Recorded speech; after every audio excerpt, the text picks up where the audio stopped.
विद्यार्थी मित्रांनो, काल आपण चॅप्टर सेकंड स्टार्ट केला, वर्क अँड एनर्जी. या चॅप्टरमध्ये आपल्याला लक्षात आलंय की कार्य झालं कधी म्हणावं, when it is said to be that work is done. तर या सायन्समध्ये, फिजिक्समध्ये कार्य आपण कधी झालं म्हणतो, यामध्ये कार्य आपण फिजिकल वर्क करतो. We consider only physical work. We do not consider the mental work in the physics. यामुळे कार्य होण्यासाठी लक्षात घ्या, वस्तूला जेव्हा आपण फोर्स लावतो, फोर्स लावल्यानंतर त्या वस्तूचं डिस्प्लेसमेंट होणं आवश्यक आहे, विस्थापन होणं आवश्यक आहे, तरच कार्य झालं. So when it is said to be that work is done, so force applied on an object causes its displacement, then the work is done. Then it is said to that work is done. Force applied on an object causes its displacement. Force वस्तूला लावल्यानंतर तिचं विस्थापन होणे आवश्यक आहे, तेव्हा आपण work झालं असतं. त्याचे अनेक एक्झाम्पल्स पाहिले आपण. काही वेळेस फोर्स लावतो आपण एका दिशेनं, पण वस्तू जाते दुसऱ्या दिशेनं. अशा वेळेस वर्क कसं काढायचं त्याचा एक फॉर्म्युला पाहिला, आणि वस्तू सेम डायरेक्शनला जात असेल त्यासाठी आपल्याला फॉर्म्युला मिळाला, work equal to force into displacement. पण जर वेगळ्या अँगलनं जर वस्तू जात असेल, डिस्प्लेसमेंट होत असेल, तर त्या डिस्प्लेसमेंटची डायरेक्शन आणि फोर्सची डायरेक्शन या दोघांमध्ये किती अँगल तयार झाला आहे, तो अँगल खूप महत्वाचा. त्या अँगलची कॉस व्हॅल्यू काढायची आणि फॉर्म्युलामध्ये ठेवायची. त्यावरून फॉर्म्युला काढला आपण, W equal to F into S into cos theta. ट्रिग्नॉमेट्रीमध्ये कॉसच्या व्हॅल्यू आपल्याला सगळ्या माहिती असतात. तर आपल्याला फॉर्म्युला मिळाला. आता आपल्याला वर्कचं युनिट काढायचं आहे. ज्या क्वांटिटीचं आपल्याला युनिट काढायचं आहे त्याचा फॉर्म्युला माहित आहे. तर वर्क इक्वल टू आपल्याला माहित आहे फोर्स इंटू डिस्प्लेसमेंट, हा फॉर्म्युला.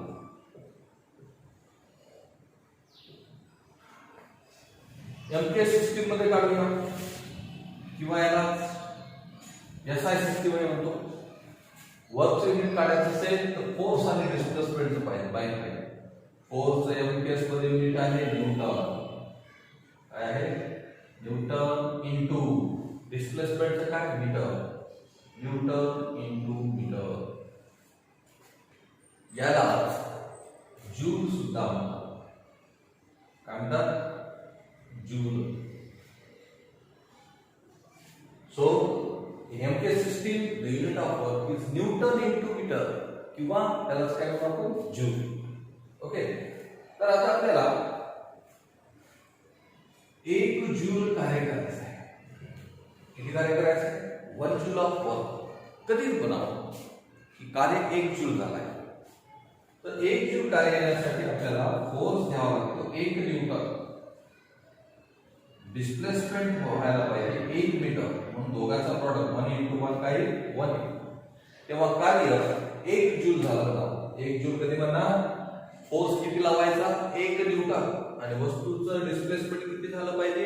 1 मीटर. तेव्हा निर्माण झालेलं कार्य 1 जूल असेल. When it is said to be that the work is 1 joule, when a force of 1 newton displaces an object through 1 meter distance, displaces an object through 1 meter in the direction of the force, then it is said to be that work is, amount of work is 1 joule. 1 joule कार्य कधी बनणार?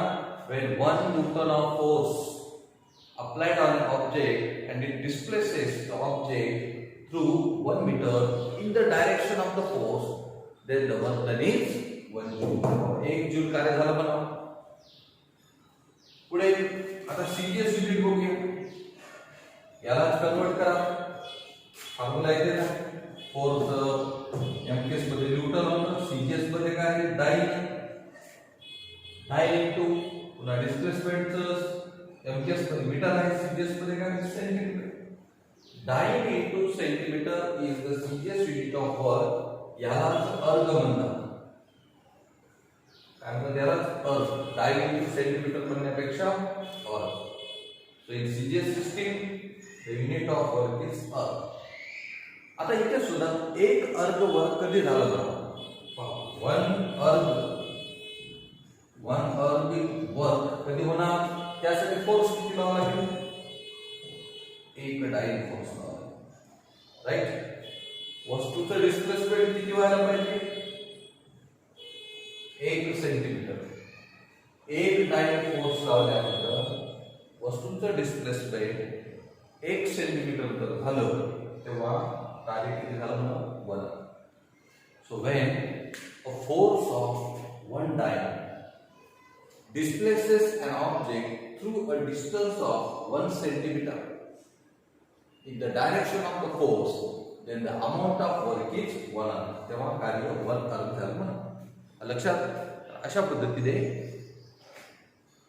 वर्कचे unit आपल्याला पाहिजे. In MK system it is joule, in CGS system it is अर्ग. आणि 1 जूलची व्याख्या पाहिजे. 1 joule work काढण्यासाठी फोर्स 1 न्यूटन लावावा लागते. वस्तूचं डिस्प्लेसमेंट 1 मीटर झालं पाहिजे. 1 अर्ग ऑफ वर्क कधी झालं ना, वस्तूला 1 डायरेक्ट फोर्स लावायचा आणि डिस्प्लेसमेंट किती झालं पाहिजे, 1 सेंटीमीटर. ओके. आता पुढे जूल आणि अर्ग या दोघांचं रिलेशन बघा. 1 जूल म्हणजे किती अर्ग हे माहित पाहिजे. जसं आपल्याला 1 किलोग्रॅम मध्ये 1000 ग्रॅम, किलोग्रॅम ग्रॅम मध्ये कन्वर्जन फॅक्टर पाहिजे. 1 किलोग्रॅम म्हणजे 1000 ग्रॅम, 1 मीटर म्हणजे 100 सेंटीमीटर. तसंच 1 जूल म्हणजे किती अर्ग हे सुद्धा आपल्याला माहित पाहिजे. कारण बरेच वेळा काही युनिट सीजीएस मध्ये असतात, काही एमटीएस मध्ये, त्यांना कन्वर्ट करावं लागतं. ओके. पुढे बघा. आता रिलेशन बिटवीन जूल अँड अर्ग.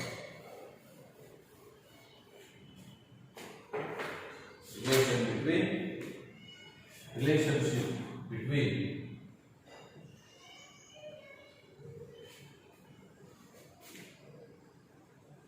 joule and अर्ग. आताच आपण पाहिलं 1 जूल वर्क कधी बनावं, 1 joule of work is done कधी बनणार, when 1 न्यूटन ऑफ फोर्स किती लावायचा, 1 Newton displaces the object through 1 meter. किती अंतर गेली पाहिजे, 1 meter in the direction of the force. Okay. Then the amount of work done is 1 joule. ठीक आहे. हे 1 joule चा आपण फॉर्म्युला बनवला. 1 न्यूटन फोर्स लागेल, 1 मीटर डिस्प्लेसमेंट. आता याला आपण सीजीएस मध्ये कन्वर्ट करू. न्यूटनला डाइन मध्ये आणू, मीटरला सेंटीमीटर मध्ये आणू. 1 न्यूटन म्हणजे किती dyne, 1 newton equal to 10 to the power 5 dyne. 1 metre म्हणजे किती सेंटीमीटर, 100 सेंटीमीटर म्हणजे 10 चा पॉवर किती, 2. 100 ला जाऊन काय दिलं, 100 ला 10 to the power 10. He value आपण याच्यात ठेवू, कारण 1 न्यूटनचा अर्थ आणि 10 to the power 5 डाइनचा अर्थ सेम आहे. 1 मीटर आणि 100 सेंटीमीटरचं व्हॅल्यू काय सेम आहे. समजा आपण दुकानात 1 मीटर कापड मागितला एका व्यक्तीने आणि तसाच कापड दुसऱ्या व्यक्तीने 100 सेंटीमीटर मागितला, तर दोघांना कसा मिळेल, सारखाच. 1 मीटर घ्या की 100 सेंटीमीटर घ्या, दोघांची व्हॅल्यू सेम. ह्या दोन्ही व्हॅल्यू 1 जूल इक्वल टू काय होईल, 1 न्यूटनच्या जागी 10 to the power 5 डाइन ठेवा इंटू 1 मीटरच्या जागी 10 to the power 2 सेंटीमीटर घ्या. 10 ची पॉवर एका साइडला घेऊ, 10 to the power 5 आणि 10 to the power 2 दोघांची काय होणार, पॉवरची ऍडिशन होणार मल्टिप्लिकेशन मध्ये. Dyne into centimetre. आत्ताच आपण पाहिले डाइन इंटू सेंटीमीटर म्हणजेच काय आहे, अर्ग. डाइन इंटू सेंटीमीटर म्हणजेच काय, अर्ग. 10 to the power 7 अर्ग. कारण अर्ग इक्वल टू काय मिळालं आपल्याला, डाइन इंटू सेंटीमीटर. म्हणून यावर लक्षात घ्या, 1 joule equal 1 joule equal to किती अर्ग, 10 to the power 7 अर्ग. This is the relationship between the joule and अर्ग. 1 जूल म्हणजे किती अर्ग, 10 चा पॉवर 7 अर्ग. याचा अर्थ काय, जर आपल्याला जूल मधून अर्ग मध्ये जायचं असेल तर 10⁻⁷ न मल्टिप्लाय करायचं. जसं 1 किलोग्रॅम मध्ये किती ग्रॅम? 1000 ग्रॅम. किलोग्रॅम मधून ग्रॅम मध्ये जाताना 1000 ने मल्टिप्लाय करतो, बरोबर आहे. आणि ग्रॅम मधून किलोग्रॅम मध्ये येताना 1000 ने डिवाइड करतो. सेम तसं जूल मधून अर्ग मध्ये जायचं असेल तर 10⁻⁷ न मल्टिप्लाय करायचं. आणि अर्ग मधून जूल मध्ये जायचं असेल अर्ग कडून जूल मध्ये तर 10⁻⁷ ने डिवाइड करायचं. हे लक्षात ठेवा. त्यासाठी हे रिलेशन आपल्याला माहित पाहिजे. कारण कधी आपल्याला वर्क अर्ग मध्ये दिला असेल तर त्याला जूल मध्ये आणावं लागतं. Okay, so this is the negative factor or relation between the joule and erg असं आपल्याला सांगतात. पुढे positive, negative and zero work. वर्कचे टाइप्स बघूया. वर्कचे टाइप्स हे कशावरून केलेले आहे की डिस्प्लेसमेंटची डायरेक्शन काय आणि फोर्सची डायरेक्शन काय याच्यावरून 3 प्रकारचे वर्क बघायचे आपल्याला. पॉझिटिव्ह वर्क, निगेटिव्ह वर्क आणि झिरो वर्क. पहिल्यांदा बघूया पॉझिटिव्ह वर्क. पॉझिटिव्ह वर्क कधी म्हणायचं? पहा, वर्क होण्यासाठी काय आवश्यक आहे? फोर्स लावणं. आणखीन काय आवश्यक आहे? Displacement work. पण त्यामध्ये दोघांची डायरेक्शन काय आहे, डायरेक्शन कोणती आहे त्याच्यावरून आपल्याला वर्कचे प्रकार बघायचे. पॉझिटिव्ह वर्क म्हणजे काय? आपण ज्या दिशेनं फोर्स लावलाय त्या दिशेने जर वस्तू डिस्प्लेस होत असेल, सरकत असेल तर ते पॉझिटिव्ह वर्क आहे. लक्षात. समजा हा डाईस आहे, हा डाईसला मी फोर्स लावला आणि या दिशेने घेऊन गेलो. मी ज्या दिशेने फोर्स लावलाय त्या दिशेने डाईस जात आहे, पॉझिटिव्ह वर्क. कोणतं वर्क आहे? पॉझिटिव्ह. समजा एखादी 2 व्हीलर आहे, आपण तिला ढकलत नेत आहोत. ज्या दिशेने ढकलत आहोत त्या दिशेनं 2 व्हीलर जाईल. That is a positive work. Positive work कसं ओळखणार? फोर्सची डायरेक्शन आणि डिस्प्लेसमेंटची direction same. So if the direction of force and displacement are same then the work done is positive. तेव्हा आपण वर्क डन काय म्हणतो? पॉझिटिव्ह म्हणतो असं आपल्याला सांगतात.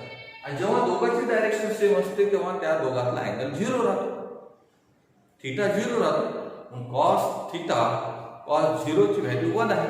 म्हणून फोर्स इंटू डिस्प्लेसमेंट हा फॉर्म्युला त्याला लागू पडतो. त्याला पॉझिटिव्ह वर्क. त्यानंतर निगेटिव्ह वर्क कधी ओळखायचं? निगेटिव्ह वर्क फोर्स ज्या दिशेने आहे त्याच्या विरुद्ध दिशेने जर डिस्प्लेसमेंट होत असेल तेव्हा निगेटिव्ह वर्क करायचं. फोर्स लावलाय आपण, कोणत्या दिशेने लावलाय ते लक्षात घ्या. आणि जर डिस्प्लेसमेंट त्याच्या विरुद्ध दिशेने झालं that is a negative work. समजा आपण जमिनीवरून वरी उंच उडी मारतो. आपण उंच उडी मारत आहोत म्हणजे पृथ्वीच्या दूर जात आहोत, ग्रॅव्हिटीच्या विरुद्ध जातो. ग्रॅव्हिटेशनल फोर्स कुणीकडे ओढायले? आपल्यावर ग्रॅव्हिटेशनल फोर्स काम करते पृथ्वीच्या सेंटरकडे ओढायले. आपण उडी मारायला त्याच्या विरुद्ध. डिस्प्लेसमेंट आपलं कुठं व्हायला? विरुद्ध. So that is a negative work. So if the direction of force and direction of displacement are opposite to each other then the work done is negative. तेव्हा ते वर्क डन निगेटिव्ह आहे. किंवा आपण पायऱ्या चढतो, जमिनीच्या विरुद्ध जातो, ग्रॅव्हिटीच्या विरुद्ध. झाडावर चढणे, क्लाइंबिंग अ ट्री, ग्रॅव्हिटीच्या विरुद्ध जातो. That is the negative work. त्याला आपण निगेटिव्ह. आणि तिसरा प्रकार बघायचा आहे झिरो वर्क. झिरो वर्क कधी म्हणायचं? कार्य झालं नाही, डिस्प्लेसमेंटच झालं नाही. फोर्स लावलाय पण वस्तू जागेवर हल्लीच नाही. समजा हा डाईस आहे, मी एका छोट्या विद्यार्थ्याला सांगितलं की हा डाईस बाजूला सरकत. तो फोर्स लावायला पण हा डाईसच सरकत नाही. That is zero work. पहा, फिजिक्स मध्ये डिस्प्लेसमेंट जर झालं नाही तर ते वर्क डन नाही. लक्षात. So if there is no displacement then the work done is zero. Work done झिरोची अजून एक कंडिशन आहे. जर फोर्सची डायरेक्शन आणि डिस्प्लेसमेंटची डायरेक्शन एकमेकाशी परपेंडिक्युलर निघाली.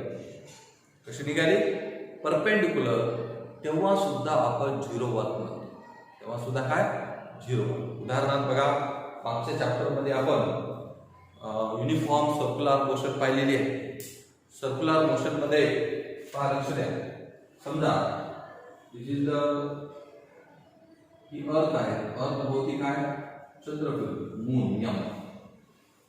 चंद्र हा फिरत असतात. का फिरतो?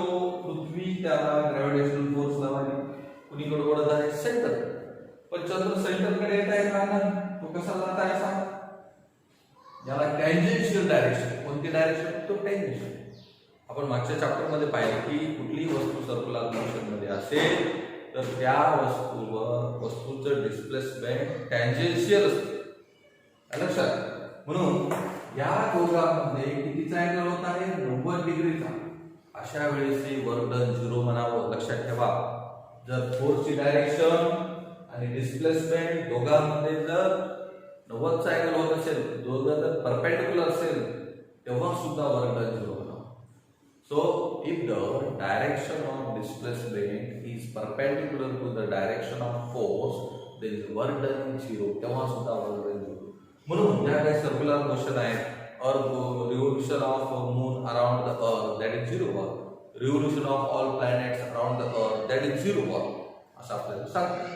तर अशा पद्धतीने लक्षात घ्या, पॉझिटिव्ह वर्क म्हणजे फोर्स आणि डिस्प्लेसमेंटची डायरेक्शन सेम असते, तेव्हा पॉझिटिव्ह वर्क करायचं. नेगेटिव्ह वर्क मध्ये फोर्सची डायरेक्शन आणि डिस्प्लेसमेंटची अपोजिट असते.